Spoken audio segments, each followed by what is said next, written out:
ঘুরতে আসলাম সবথেকে সুন্দর একটা শহরে, আর যেটার সবথেকে ভালো লাগা হচ্ছে রাতের লাইটিং।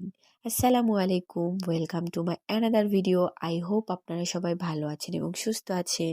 আমি এই চার দোকানের আর চায়ের টোটালি এমনভাবে আসক্ত হয়ে গেছি যে প্রায় সন্ধ্যায় আমার চা খাইতেই হবে। আর মাঝে মাঝে কিছুদিন মিস যায়, কারণ প্রতিদিন গেলে বাজারে বিষয়টা কেমন অকওয়ার্ড ফিল করায়, যার কারণে আমি মাঝে মাঝেই চেষ্টা করি স্কিপ করার জন্য। কিন্তু এই চায়ের নেশায় আমাকে বাজারে যাইতেই হবে। আর অনেক চেনা পরিচিত মুখের সঙ্গে দেখা হয়ে যায়। তো এখানে ভাইয়ার সঙ্গে দেখা হয়ে গেছে, যার সঙ্গে আমি এখানে ক্যামেরা ওপেন করে গল্প করতেছিলাম। আর সুন্দর কিছু ভিডিও ক্লিপও ক্যাপচার হয়ে গেছে। তো পরের দিনে আমাদের আরেকটা জায়গায় যাওয়ার প্ল্যান ছিল। মূলত ভাইয়ার আপুর বাসায় আমরা যাব। আর ভাইয়ার সঙ্গে হঠাৎ করে দেখা হয়ে গেছে, যার কারণে ভাইয়াকেও বলতেছিলাম আমাদের সঙ্গে যাওয়ার জন্য। তো এইখানে চা অর্ডার দিয়ে আমরা বসে বসে এত গল্প করতেছিলাম। তার পাশাপাশি আমার পিচ্চি বাচ্চাটা অনেক দুষ্টুমি করতেছিল এখানে। কিছু কিছু মুহূর্ত বা কিছু কিছু সময় আছে যেটা আমরা বসে থাকলেও বা একঘেয়ামও লাগে না। আর হচ্ছে যে সময়গুলো আমরা কাটাই, সেগুলো প্রত্যেকটা মুহূর্ত থাকে অনেক সুন্দর। তারপর আমরা চা খেয়ে এখানে বের হয়ে গেছি একটু ভাজা পোড়া খাওয়ার জন্য, আর কিছু পার্সেল নিব। বেশিরভাগ এখানে পার্সেল নেওয়া হয়েছে। আর পাশাপাশি আমার আরেকটা পিচ্চি বাচ্চা আছে, সেও এবার অনেকদিন পর বাসায় ঘুরতে আসছে। তো তাকেও এখানে ডিম চপ খাওয়ানো হচ্ছিল। পাশাপাশি তারা সবাই খাচ্ছিল, শুধু আমি ছাড়া।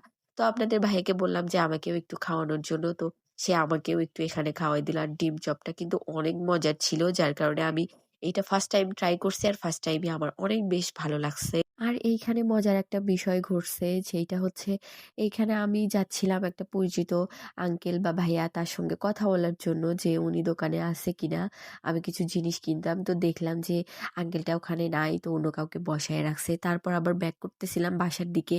তো এই দিকে আমরা যে পার্সেল নিছি, পার্সেলের টাকাটাও দিয়ে রাখছি, কিন্তু আমরা কেউই পার্সেল না নিয়ে একদম বাসার দিকে চলে আসছি।